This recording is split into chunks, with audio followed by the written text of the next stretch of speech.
இயேசுவின் ஜெப கோபுரம் ஊழியங்கள் வழங்கும்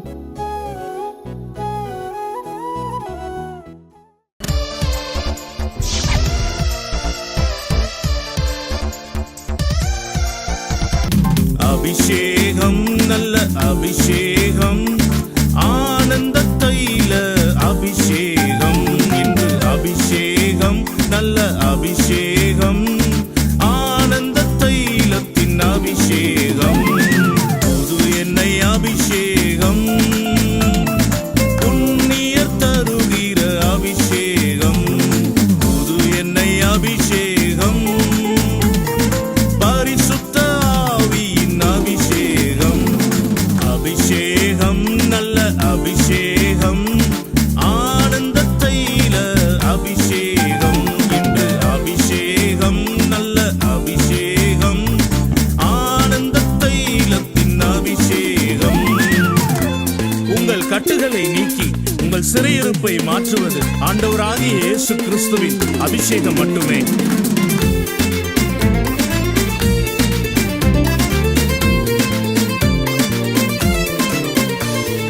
கட்டுகளை நீக்கும் அபிஷேகம், சிறையிருப்பை மாற்றும் அபிஷேகம், கட்டுகளை நீக்கும் அபிஷேகம், சிறையிருப்பை மாற்றும் அபிஷேகம், வியாதியை நீக்கும் அபிஷேகம், பலவீனம் அகற்றும் அபிஷேகம், வியாதியை நீக்கும் அபிஷேகம், பலவீனம் அகற்றும் அபிஷேகம், அபிஷேகம், நல்ல அபிஷேகம், ஆனந்த தைல அபிஷேகம், இன்று அபிஷேகம், நல்ல அபிஷேகம், ஆனந்த தைலத்தின் அபிஷேகம்.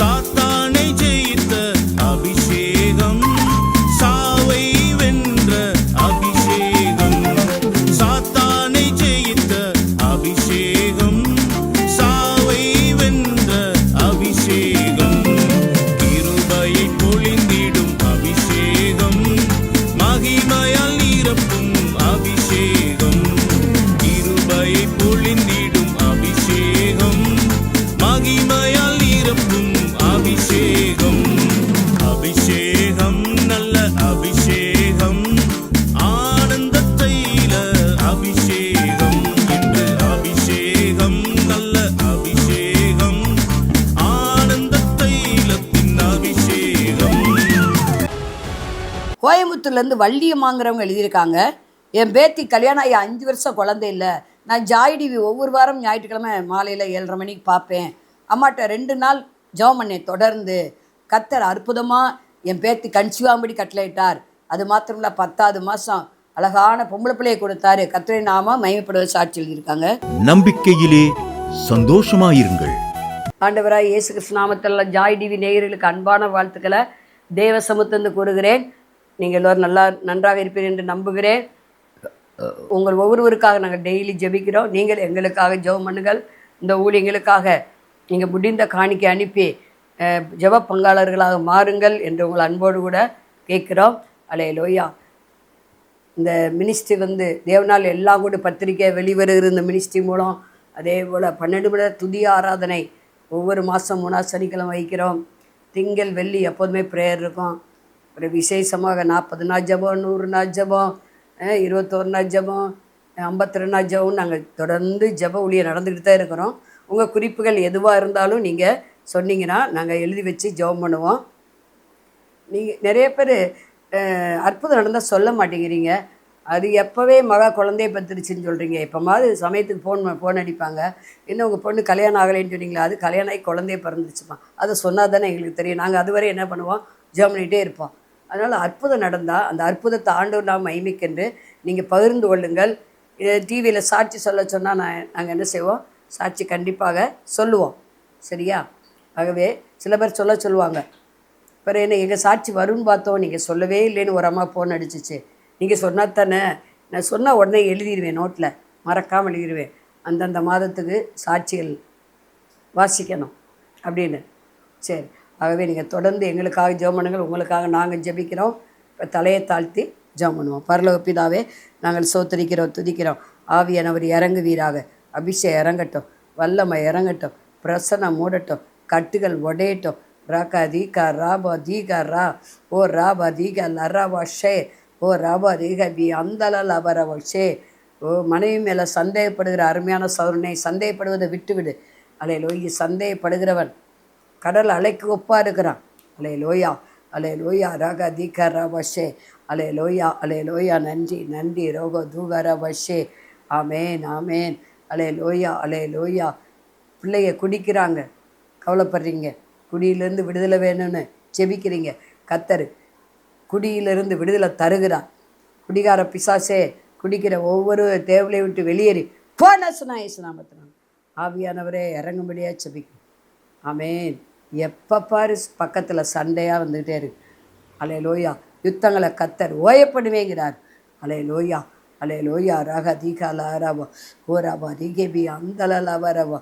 அலே லோயா. வேலை பார்க்குற இடத்துல ஒரே பிரச்சனை. வேலையை எழுதி கொடுத்துட்டு போயிடலாமான்னு நினைக்கிறீங்க. கர்த்தர் சொல்கிறா, பொறுமையாரு, பொறுமையாரு, பொறுமையாருன்னு சொல்லுகிறா. அலே லோயா. ஓ வேலைக்கு நீ வேலையை விட்டு போகணுன்னு யார் உன் மேலே குற்றச்சாட்டி இல்லாத பொல்லாது சொன்னாங்களோ அவங்கள கர்த்தர் அந்த இடத்துலேருந்து விளக்குவேங்கிறார். உனக்கு அந்த இடத்துல ப்ரொமோஷனை தருவேன். அல்ல, இந்த இடத்துல இரு, இங்கே இரு, நான் உன்னை ஆசிரியப்பேன்னு கர்த்தர் சொல்லுவதற்கா. நன்றிப்பா, நன்றிப்பா. ரோ தோ ரோ கோ சே ஓ ராபா தீகா பாபா லபரவோ ஓ ராபா தீகல ரபஷே. ஆவியானவரே நன்றி நன்றி நன்றி நன்றி. அலே லோயா, அலே லோயா, அலே லோயா. ரக தீகா லபரவஷே. வீசிங் பிரச்சனையோட கஷ்டப்படுறீங்க, அது பல வருஷமாகவே இருக்குது. அந்த இதுலேருந்து கர்த்தர் இன்றைக்கு விடுதலை கொடுக்குறான். மனுஷகுமாரன் விடுதலை ஆக்கினால் மெய்யாவே விடுதலை ஆவீர்கள். கர்த்தருடைய ஆவியானவர் விடுதலை தருவாராக, இப்போதே தருவாராக. சுகம் உண்டாகட்டாண்டவரே, பலன் உண்டாகட்டும். வீடு அரைகுறையாக நிற்கிது, கட்ட முடியாமல். வர வேண்டிய பணம் வரலை, லோன் கிடைக்கல. அலே லோயா. அந்த அரைகுறையாக நிற்கிற வீடை கர்த்தர் கட்டி முடிக்கிறார். இந்த வருஷம் முடித்து கிறிஸ்மஸுக்கு நீங்கள் அந்த புது வீட்டுக்குள்ளே குடியிருக்கும்படி கர்த்தர் செய்கிறார். ஆமே. அலே லோயா. ஆவியானவரே இறங்கு, ஆவியானவரே இறங்கு. அபிஷேகம் இல்லை எனக்கு, அந்நிய பாஷை வரம் கிடைக்கலேன்னு கவலைப்படுகிற மகனே மகளே, ஊராக அதுக்கார இப்போதே இந்த அந்நிய பாஷை வரம் நசனா இயேசுவின் நாமத்தில் பரிசுத்தாவின் வல்லமையினால் உண்டாவதாக, உண்டாவதாக, உண்டாவது. அந்நிய பாஷை அடையாளத்தோடு பரிசுத்தாவினர் இறங்குவராக, இறங்குவராக. இதை பார்க்குறவங்களுக்கு இறங்குவராக, இறங்குவராக, இறங்குவராக. ரோ தோ லோ ரோ ஓ ரா கா தி கா ராபா. ஓர வாயை திறங்க, கத்த நிரப்புகிறார். வாயை திற, நான் நிரப்புகிறேங்கிறார். வாயை திறங்க, கத்த நிரப்புகிறார். ஆமென். ஆண்டவரே இயேசு கிறிஸ்து நாமத்தில் பிதாவே, ஆமென் ஆமென். செய்தியுடைய தலைப்பு, நீ விரும்புவதை என்னிடத்தில் கேள், நீ விரும்புவதை என்னிடத்தில் கேள் என்று தேவன் என்னிடத்தில் சொன்னார். இதான் செய்தியுடைய தலைப்பு. 1 ராஜாக்கள் 3ஆம் அதிகாரம் 5-4 வசனம். இந்த ராஜா சாலமோன் ராஜாவை குறித்து அங்கே எழுதப்பட்டிருக்கு. அவர் பலியிடுவதற்கு கிபியோனுக்கு போனாராம். ஒரு உயர்ந்த பலிபீடம் அது. அங்கே அவர் போய் 1000 சர்வாங்கத்தான பலியிட்டாராம். 1 2 இல்லை. சில பேர் பாருங்கள் 1000 ஸ்தோத்திர பலி சொல்லுவாங்க. ஒரு சிலர் சொல்லுவாங்க நான் 500 சொல்லுவேன், அப்புறம் மறுநாள் 500 சொல்லுவேன் அப்படின்னாங்க. அது அவங்களுடைய விருப்பம் இல்லையா? ஆமாம். இங்கே இவர் 1000 சர்வாங்கத்தான பலி செலுத்தினாராம். அது மாத்திரமல்ல, அப்போ அந்த ராத்திரியிலே சர்வாங்கத்தான பலி சொல்லிவிட்டு அவர் தூங்கிட்டார். சொப்பனத்தில் அங்கே தேவன் வர்றாரு. வந்து என்ன பண்ணுறாரு, சாலமோனே நீ விரும்புவதை கேள் அப்படிங்கிறார். எவ்வளோ பெரிய அருமையான நல்ல வார்த்தை இல்லையா? நமக்கெல்லாம் அப்படி கேட்க மாட்டேங்கிறாரே அப்படின்னு நம்ம ஏங்குவோம் இல்லையா? நான் 89 ரட்சிக்கப்பட்டேன். எங்கள் வீட்டுக்கார் என் கணவர் 95 தான் ரட்சிக்கப்பட்டார். கிட்டத்தட்ட டிஃபரெண்ட்டு 7 வருஷம். அந்த 7 வருஷத்துக்குள்ளே பார்த்திங்கன்னா 90 91 இருக்குன்னு நினைக்கிறேன். ரொம்ப இடுக்கணும் எனக்கு. உறவினர்கள் எல்லாம் விரோதமாக வராங்க. நீ எப்படி மதம் மாறலாம் ஆச்சு போச்சுன்னு எங்கள் வீட்டுக்காருக்கு சொல்லி கொடுத்து அவர் ரொம்ப என்னை அடிக்கவும் சண்டை போடவும் ரொம்ப நான் விடுதலையோடு ஆண்டவரை பின்பற்ற முடியலை. நான் ஒன்றே ஒன்று கேட்டேன், கர்த்தரா இயேசு விசுவாசி நீ வீட்டார் ரட்சிக்கப்படுவீன்னு சொல்லியிருக்கீங்களா ஆண்டவரே? அப்போ என் கணவரை என்ன செய்வீங்க? ரட்சிப்பீங்க. நான் விசுவாசிக்கிறேன், ரட்சிப்பீங்க. யோசுவா 24:15 எழுதப்பட்டிருக்கு, நான் வீட்டாரும் என்றால் கர்த்தரே செய்ப்பா. அந்த வாக்குத்தத்தை சொல்லி சொல்லி சொல்லி சொல்லி ஜெபம் பண்ணிட்டு எனக்கு விடுதலை வேணும். ப்ரேயருக்கு நிறையா அப்போல்லாம் நிறைய மீட்டிங் நடக்கும். அப்போ எல்லா மீட்டிங்கும் நான் போகணுன்னு நினைப்பேன். ஆனால் போக விட மாட்டார், தெரியாமல் தான் போகணும். அவர் கடைக்கு போன விட்டு தான் என்ன செய்யணும், நான் போகணும். அப்போ அவர் எப்படா வெளியே போவார், நான் போவேன். அப்படிப்பட்ட சூழ்நிலையில் ஒரு நாள் ரொம்ப அழுதுட்டு ரொம்ப திட்டாரு, அடிச்சிட்டாரு. சரின்னு சொல்லி நான் என்ன பண்ணிட்டேன், அப்படியே அழுதுகிட்டே தூங்கிட்டேன். உடனே அந்த சொப்பனத்தில் ஆண்டவர் 90 91 தெரியல வருஷம், ஆண்டவர் 3 முறை என்னை கூப்பிட்டார். மகாலட்சுமி மகாலட்சுமி மகாலட்சுமின்னு கூப்பிட்டார். நான் புறஜாதியிலேருந்து தான் கன்வெர்ட் ஆகியிருக்கேன். அப்போ கூப்பிட்டு நான் அப்போ இப்போ நான் கேட்பேன், சொல்லு ஆண்டவரே அடியேன்னு கேட்குறேன். இது எதை பவுலாக ஆண்டவர் மாற்றும்போது அவனை பவுல்னு கூப்பிடல ஆண்டவர், சவுளேன்னு தான் கூப்பிட்டார். நான் எலிசபெத்து, ஆனால் ஆண்டவர் கூப்பிட்டது என் தாய் தகப்பன் வச்ச பேரை கூப்பிட்றாரு. எப்படி சவுளேன்னு தான் ஆண்டவர் கூப்பிட்டாரு, பவுல்னு கூப்பிடல. அது மாதிரி தான் இப்போ நான் கேட்டுருவேன், என்ன ஆண்டவரே சொல்லுகிறீ, நீ சொல்லு நான் அடியேன்னு கேட்குறேன்னு சாமுவேலை போல சொல்லிடுவேன். அந்த நாட்கள் அப்படி கேட்க தெரியல. என்னடா யாரை கூப்பிட்டா, 3 முறை கூப்பிட்டாங்க. அப்புறம் அந்த அதே சொப்பனத்தில் என்ன தெரியுதுன்னா, நான் என்னை ஆண்டவர் தாளாற்ற மாதிரி உணர்ந்தேன். இந்த கடைசிக்கு அந்த கடைசி ஒரு ஊஞ்சலில் உட்கார்ந்தா அப்படியே ஆண்டவரே, அது ஊஞ்சல் அதுவாக ஆடுது, யார் ஆடினான்னு தெரியாது, ஆனால் ஆண்டவர் தான். ஆனால் மடியில் வச்சு நீங்கள் தாளாட்டப்படுவீர்கள்னு ஒரு வசனம் இருக்குது ஏசாயால. அந்த வாக்கு தத்தத்தை அப்புறம் நினைவு கூர்ந்தேன் நான். அதுக்கு ரொம்ப ஆறுதலாக இருந்துச்சு. இன்றைக்கி அந்த வேடை நான் மறக்க மாட்டேன், ஆண்டவர் கூப்பிட்ட வேடை. எனக்கு அன்னைக்குலேருந்து சிந்திச்சுக்கிட்டே இருக்கேன், இன்னைக்கு இப்போ ஆண்டவர் கூப்பிட மாட்டேங்கிறாரே. அன்னைக்கு சாலமோனை ஓயாமல் ஆண்டவர் கூப்பிடல, அன்னைக்கு கூப்பிட்டாரு. சர்வாங்க தரப்பிலிட்டு அவன் நல்லா தூங்கும்போது ராத்திரியில் சொப்பனத்தில் என்ன சொன்னார், நீ விரும்புவதை கேள். ஏன்ட்டு ஆண்டவர் அப்படி கேட்டிருந்தாலும் நான் சொல்லியிருப்பேன், எங்கள் வீட்டுக்காரர் ரச்சிங்க, பிள்ளைகள் ரச்சிங்க ஆண்டவரை, அபிஷேகம் ஆண்டவரே உமக்காக நாங்கள் பயன்படணும், அதைத்தான் நான் கேட்டிருப்பேனே ஒழிய வேறு எதுவும் கேட்க மாட்டேன் கண்டிப்பாக.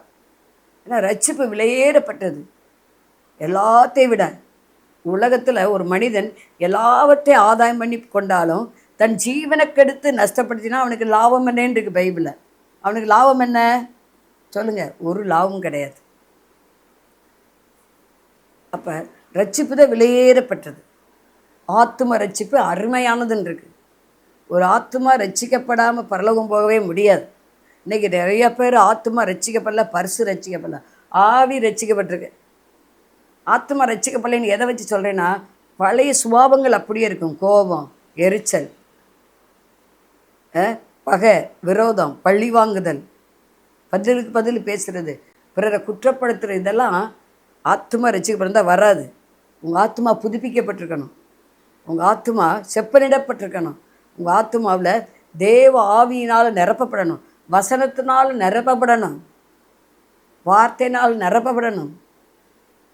தேவ ஆவினால் உங்கள் ஆத்துமா இளைப்பாறுதலில் பிரவேசிக்கணும். ஆத்தும ரட்சிப்பு இருந்தால் கவலைப்பட மாட்டீங்க. ஏதாவது பிரச்சனை வரும்போது கர்த்தர் பார்த்து கொள்ளுவார். நாளைக்கே நான் கவலைப்பட மாட்டேன், கர்த்தர் மேலே பாரத்தை வச்சுட்டேன், அவர் என்னை ஆதரிப்பார், நீதிமான் காலில் தள்ளாட விட மாட்டார். அப்படி வார்த்தை உங்கள் ஆத்துமாவிலேருந்து வந்துச்சுன்னா தான் நீங்கள் முழுமையான ரட்சிப்பை அடைஞ்சிருக்கீங்கன்னு அர்த்தம். எதை குறிச்சாவது கலக்கம் வரும், குழப்பம் வரும், எல்லாருக்கும் அது பயம் வரும், அது உண்மை. ஆனால் அந்த நேரத்தில் ஆண்டவர் உங்கள் ஆத்மாவில் பேசுகிறாரா, நீ பயப்படாத நான் உன்னோடு இருக்கிறேன்னு சொல்கிறாரா, அப்போ உங்கள் ஆத்மாவை தேற்றுறார், ஆற்றுறார், காயம் கட்டுகிறார்னு அர்த்தம். ஆத்மா ரட்சிக்கப்பட்டுருச்சு. நீங்கள் ஒரு குற்றம் செஞ்சிட்டிங்கன்னா உங்கள் ஆத்மா லபலபன்னு அடிக்கும். அந்த இருதயம் அது நமக்கே தெரியும். உடனே மன்னிப்பு கேட்க சொல்லும்.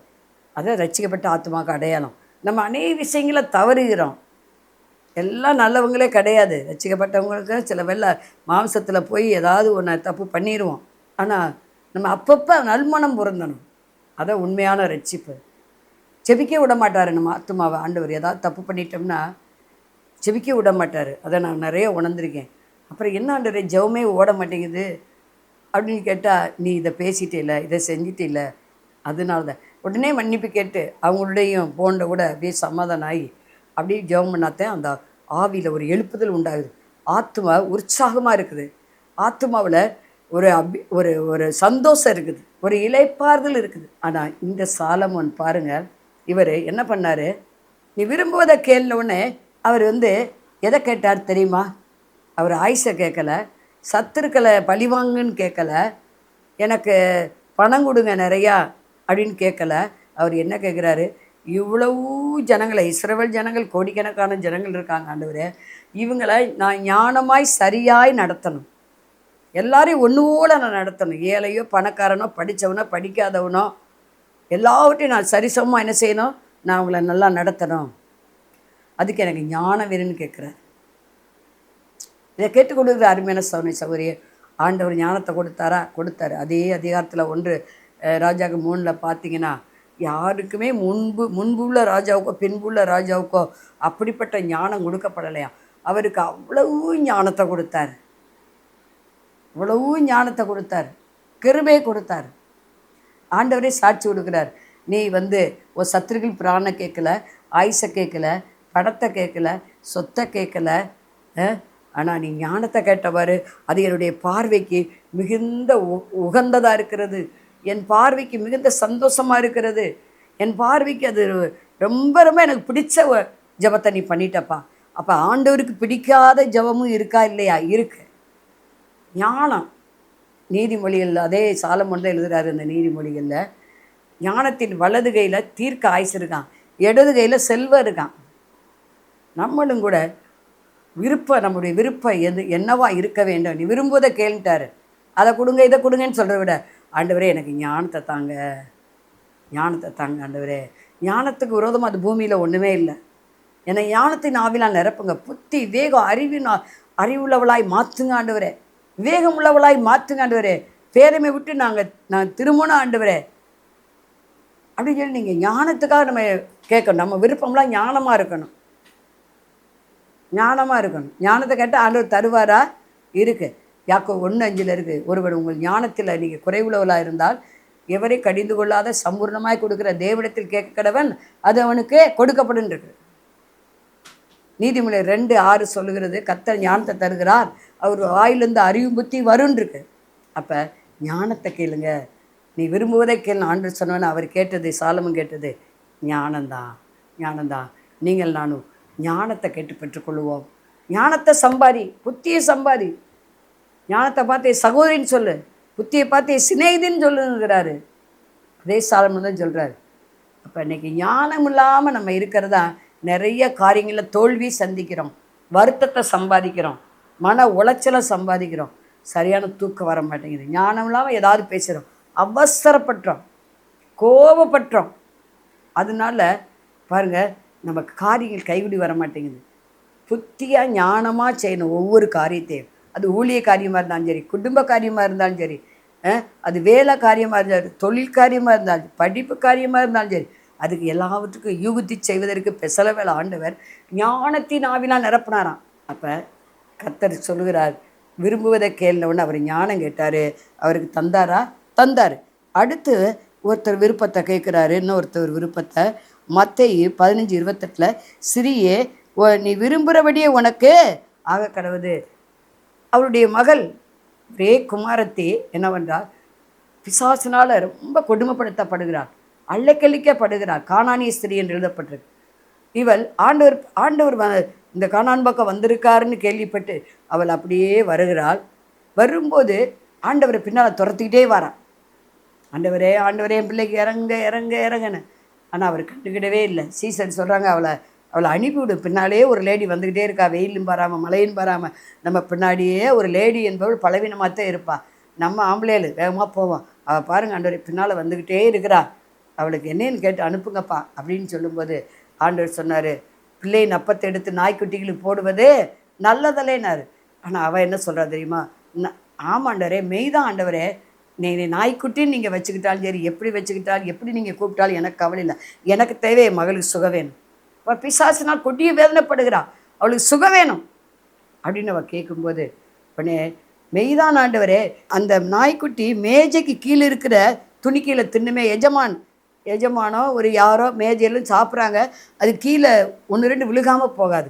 அதை நாய்க்குட்டி திங்குமே ஆண்டவரே, அப்போ மிச்சத்தை எனக்கு கொடுங்க. ஏன்னா ஆண்டவர் சொல்கிறாரு, நான் இஸ்ரவேல் வீட்டாருக்கு தான் வந்தேங்கிறாரு. காணாமல் போன இஸ்ரவேல் வீட்டாருக்கு தான் நான் வந்தேன் அப்படிங்கிறாரு. அப்போ அவள் மெய்தான் ஆண்டவரே, இஸ்ரவேல் வீட்டாருக்கு தான் நீங்கள் அற்புதம் செய்வீங்க, அது செஞ்சீங்க, ஓகே. ஆனால் மிச்சம் மீறி எனக்கு கொடுங்க. என்ன தாழ்மை பாருங்க. தாழ்மையோடு விசுவாசத்தோடு அவள் ஆண்டவர்கிட்ட கேட்டதுனால ஆண்டவர் சொல்கிறார், ஓ விருப்பப்படி உனக்கு ஆக கடவுது. முதலாவது ஞானம், ஞானத்தை நம்ம விரும்பணும் கேட்கணும். அடுத்து பிசாசின் பிடியில் நம்ம யாரும் சிக்கிக்கொள்ளக்கூடாது. அதில் நாங்கள் சிக்காதபடி, கால் சறுக்காதபடி நம்ம காக்கப்படணும். அது ஆண்டவர் விரும்புகிறார். இவன் மகா கொடிய வேதனைப்படுறா பிசாசுனால. அவளுடைய விருப்பமெல்லாம் என்ன?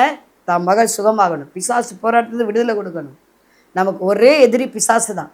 ஆண்டவருக்கு கீழ்ப்படிந்து பிசாசை எதிர்த்துருங்களா, அவனை போல உங்களை விட்டு ஓடி போவான்னு. ஆண்டவருக்கு கீழ்ப்படிந்து எப்படி அவள் ஆண்டவர் கீழ்ப்படிந்தா? மெய்தான் ஆண்டவரே கீழ்ப்படிஞ்சிட்டா. ஆனால் அந்த மேஜின் கீழே இருக்கிறத தின்னுமே அந்த நாயினா ஆண்டவர் இறக்கப்பட்டார். போமா, நீ விரும்புகிறபடி உனக்காக கிடையாது, போ, மகா பிழைச்சிருக்கான். அவ்வளோதான் ஆண்டவர் சொன்னான். வீட்டுக்கு போகிறா, அவள் அழகாக சுகமாயிருக்கான். இதை கேட்டுக்கொண்டு இருக்க அருமையான சகோதரி சகோதரியே, உங்களுடைய விருப்பம் என்ன? நீங்களும் நானும் நம்ம குடும்பங்கள் பிசாசும் கையில் அகப்படக்கூடாது, பிசாசால் தாக்கப்படக்கூடாது. நம்மளை காக்கும்படி தூதர்கள் இருக்க வேண்டும். நம்ம வீட்டுக்குள்ளே தேவ பிரசனம் இருக்க வேண்டும். பிசாசு உள்ளே நுழையக்கூடாது. அவனை உட்புகுதல் குடியேறுதல் விடக்கூடாது. அவன் கைக்கு அகப்படக்கூடாது. எங்களை சோதனைக்கு உட்படாதபடிக்கு, எங்களை சோதனையிலிருந்து தீமையிலிருந்து ரட்சின்னு சொல்லி செவிக்கு ஆண்டவர் கற்றுக் கொடுத்தாரா? சோதனைக்காரியாவை சோதிக்க வருவா. அப்போ அவருடைய விருப்பமெல்லாம் நான் சோதிக்கப்படக்கூடாது, பிசாசு கையில் நான் என் மக மாட்டிடக்கூடாது, அதுலேருந்து விடுதலை வேணும். அப்போ நாமும் கூட பிசாசுக்கு எதிர்த்து நிற்கணும். ஆண்டவருக்கு கீழ்ப்படிந்து எதிர்த்து நிற்கணும். பிசாசு வலையில் விழுகவே கூடாது, பிசாசு வலையில் விழுகவே கூடாது. அது நம்முடைய விருப்பமாக இருக்கணும். நம்ம விருப்பத்தை, அப்படிப்பட்ட விருப்பத்தை ஆண்டவர் நிறைவேற்றுவார். சத்துரு கையில் நம்ம ஒப்பு கொடுக்கப்படக்கூடாது. சத்துரு வெள்ளம் போல வரும்போது ஆவியானவர் கொடியேற்றுகிறவராக இருக்கிறார். அப்போ நம்முடைய விருப்பமெல்லாம் எல்லா சத்துரு கிரிகளுக்கும் விலக்கி காக்க வேண்டும் என்று நம்ம விருப்பம் தெரிவிக்கும் போது ஆண்டவற்ற அந்த விருப்பத்தின்படி பிசாசு கையில் விழுகாமல் நம்மளை என்ன செய்வார்? நம்மை, நம்ம குடும்பத்தையும், நமக்கு உண்டான எல்லாவற்றையும் பிசாசு பிடிகளுக்கு விலைக்கு என்ன செய்வார்? பாதுகாப்பார். மூணாவதாக யோவான் 17:24 ஆண்டவர் சொல்கிறாரு, அவருடைய விருப்பம் என்ன? இப்போ அந்த கானானி ஸ்திரீயுடைய விருப்பம் பிசாசின் பிடியில் மகா அகப்படக்கூடாது, அவள் விடுதலையாகும். சாலமோனுடைய விருப்பம் ஞானமாய் அரசாள வேண்டும். அந்த விருப்பத்தை நிறைவேற்றினாரா? மூன்றாவது விருப்பம், இது ஆண்டவருடைய விருப்பம். என்ன விருப்பம்னா, அங்கே நான் பார்க்குறோம் யோவான் 17:24 நீரும் நானும் பிதாவே ஒன்றாயிருப்பது போல அவர்களும் என்னை ஏற்றுக்கொண்டவர்கள், என் நாமத்தை தரித்து கொண்டவர்கள், என் பிள்ளைகள் என்ன செய்யணும்? அவர்களும் நம்மோடு இருக்கும்படி விரும்புகிறேன்னு சொல்கிறார், விருப்பம் தெரிவிக்கிறார்.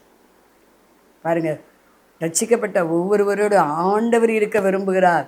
நம்ம தவறு பண்ணும்போது, குற்றம் செய்யும்போது, அவருக்கு பிரியமில்லாத வார்த்தையை பேசி செயல்படும் போது அவர் நம்ம வீட்டு விலகிடுவார். கர்த்தரிடத்தில் சேருங்கள், அப்பொழுது அவர் உங்களிடத்தில் சேருவான் இருக்கு. அவர் அண்டிக்குள் ஒரு ஜனம் பாக்கியவான்கள், நான் உன்னை விட்டு விலகுவதில்லை, உன்னை கைவிடுவதில்லைங்கிறார். அப்போ ஆண்டுடைய விருப்பம் என்ன? அவர் நம்மோடு இருக்க விரும்புகிறார். நாம் அவரோடு இருக்க வேண்டும். நாம் அவரை விட்டு உதறிட்டு போயிடக்கூடாது. எந்த சூழ்நிலையும், உபத்திரம் வந்தாலும், கடன் வந்தாலும், நோய் வந்தாலும், பலவீனங்கள் வந்தாலும், எதிர்ப்பு வந்தால் எல்லாரும் விட்டு நம்மளை போனாலும் நம்ம ஆண்டவரை விட்டு விலகக்கூடாது. நம்ம கொண்டு போட்டாலும் நம்பவே ஆண்டவரை. ஏன்னா அவர் நம்மளோடு இருக்க விரும்புகிறார். அவருடைய விருப்பத்துக்கு நம்ம இணங்க வேண்டும். ஆண்டவரே, உங்களுடைய சமூகத்துட்டு என்ன தள்ளாதுருங்க ஆண்டவரே, நீ தந்த பரிசுத்தாவி என்னை விட்டு எடாதிருங்க ஆண்டவரை விண்ணப்பம் பண்ணணும். அது ஆண்டவர் விரும்புகிறார், அவரோடு வைத்துக்கொள்ள விரும்புகிறார். சரி, நாலாவதாக ஒரு காரியத்தை பார்த்து முடிக்க போகிறோம். பிலிப்பியர் 2:13 தேவன் தாமே தமது தயவுள்ள சித்தத்தின்படி விருப்பங்களை, எண்ணங்கள், செயல்களை உண்டாக்குறவராக இருக்கிறார். உங்கள் பிள்ளைகளுக்கு விருப்பம் இல்லையா? திருமணத்துக்கு அல்லது வேலை செய்ய விருப்பம் இல்லையா? அல்லது உங்களுக்கு விருப்பம் இல்லையா? ஆண்டவர் சித்தம் வேலை பார்க்கணும், ஆண்டவர் சித்தம் ஊழியம் செய்யணும், ஊழியர்கள் ஆண்டவர் சித்தம் பிள்ளைகளுக்கு திருமணம் நடக்கணும், ஆண்டவர் சித்தம் பிள்ளைகளுக்கு குழந்தை கிடைக்கணும், ஆண்டவர் சித்தம் பிள்ளைய நல்லா தொழில் செய்கிற பிள்ளைக்கு தொழில் நன்றாக நடக்கணும், வேலை செய்கிற பிள்ளைக்கு வேலை நன்றாக இருக்கணும். ஆண்டவருடைய சித்தம் நம்ம ஆரோக்கியம் சுகமாக இருப்பதான் தேவ சித்தம். அந்த விருப்பம் அவருக்கு இருக்குது. அப்போ அந்த விருப்பத்தை ஆண்டவர் நமக்கு கொடுக்கணும். தேவன் தாமே தமது தயவுள்ள சித்தத்தின்படி விருப்பங்களையும் செயல்களையும் உங்களை உண்டாக்குறவராக இருக்கிறார். உங்கள் பிள்ளைகளுக்கு எதெல்லாம் விருப்பம் இல்லாமல் இருக்குது, உங்களுக்கு கீழ்ப்படியலையா? அதே போல் உங்களுக்கு எதெல்லாம் விருப்பம் இல்லாமல் இருக்குது, ஆண்டவரே அது மேலே எனக்கு விருப்பத்தை தாங்க. நல்லதெல்லாம் நம்ம விரும்பணும், கெட்டதை நம்ம அவாய்ட் பண்ணிடலாம். ஆண்டவருக்கு பிடிக்காத அவாய்ட் பண்ணிடலாம் இல்லையா? ஆண்டவருக்கு பிரியமான விருப்பத்தை எனக்கு வேணும் ஆண்டவரே நம்ம ஜெபம் பண்ணா. ஆண்டவர் உண்மை உள்ளவைகளோ, ஒழுக்கமுடைய புண்ணியம் எதுவோ, புகழதுவோ, நற்கீர்த்தி உள்ளவைகளோ, அன்புள்ள விளைவைகளோ, கற்புளைவைகளோ அவைகளையே நமக்கு விருப்பமாக தர விரும்புகிறார். நம்ம விருப்பத்தை ஆண்டவர் நிறைவேற்றுகிற தேவனார். எப்படிப்பட்ட விருப்பத்தை அவரால் நிறைவேற்ற முடியும்? அவரால் கூடாத காரியம் ஒன்றுமே இல்லை. அவர் நாம் விரும்புகிறபடி அவர் கொடுக்க முடியாதபடி அவர் கைகள் குறுகி போகவில்லை. அவர் செவிகள் கேட்கக்கூடாதபடி செவிடாகவும் இல்லை. அவருடைய இருதயம் உணரக்கூடியதாக இருக்கிறது. ஆகவே தலை தாழ்த்தி இப்போ ஜெபம் பண்ண போகிறோம். பரலோக பிதாவே, நாங்கள் சோத்தரிக்கிற ஐயா, மே துதிக்கிற ஆண்டவரே. அப்பா, நீ விரும்புவதை கேள். இப்பொழுது ஆண்டவர் இந்த ஜெபத்தில் கலந்து கொள்கிற ஒவ்வொருவர் விருப்பத்தை நிறைவேற்றுவீராக. அவருடைய விருப்பம் என்னன்னு உமக்கு தெரியும் ஆண்டவரே. விவசாயம் நல்லா நடக்கணும் விரும்புகிறீங்க. கர்த்தர் விவசாயத்தை ஆசீர்வதிக்கிறார். ஆடு மாடு பெருகன்னு நீங்கள் விரும்புகிறீங்க. அது தேவ சித்தம்தான். அந்த விருப்பத்தை கர்த்தர் நிறைவேற்றுகிறார். அல்லேலூயா. ராகா தூகா ராகா சே. அல்லேலூயா. அடிக்கடி பலவீனப்படுறீங்க, ஆண்டவர் பலவனாய் மாற்ற விரும்புகிறார். அவன் அடிக்கடி வருகிற பலவீனம் நீங்கி போவதாக இயேசு கிறிஸ்து நாமத்தினால. அல்லேலூயா. இரவு எதுக்குடா வருது அப்படின்னு நினைக்கிறீங்க. இரவில் சரியாக தூக்கம் வர மாட்டேங்குது, ஒரே கண்ணை மூடிட்டா ஒரு பயம் திகில். அதை கர்த்தர் இப்போது எடுத்து போடுகிறார். அல்லேலூயா. ராகா தூகா ராகா சே. ஓ ரபோ தீகா பாபாலாம் வரும். எப்போது ஜெபத்தில் கலந்து கொள்ள ஒவ்வொருடைய விருப்பத்தையும் கர்த்தர் நிறைவேற்றி விரும்புவதை கேள் என்று சொன்ன இயேசு கிறிஸ்து நாமத்தில் வேண்டுகிற ஜீவன் நல்ல பிதாவே, ஆமென். மாணவர்களே, அதிசய கல்வாரி ஊழியங்கள் மூலம் ஒவ்வொரு மாதமும் தேவனால் எல்லாம் கூடும் பத்திரிகையை நாங்கள் வெளியிடுகிறோம். தேவ சமூக பாடல்கள் DVD, ACD இந்த பாடல்களை நாங்கள் வெளியிடுகிறோம். அதிசய கல்வாரி ஊழியம் இது தீர்க்க தரிசன ஜெப ஊழியமாக நடைபெறுகிறது. இந்த ஊழியங்களுக்காக ஜெபிக்க, காணிக்கையை அனுப்ப தாங்க மறவாதிருங்கள். ஜெபிக்கிற, கொடுக்கிற, உழைக்கிற உங்கள் ஒவ்வொருவரையும் ஆண்டவர் தாமே ஆபிரகாமை ஆசீர்வதித்தது போல சகல விதத்திலும் உங்களை ஆசீர்வதிப்பாராக. ஆமென். அன்பிற்குரியவர்களே, இந்த ஊழியத்தை உங்கள் காணிக்கைகளால் தாங்குபவர்களின் கவனத்திற்கு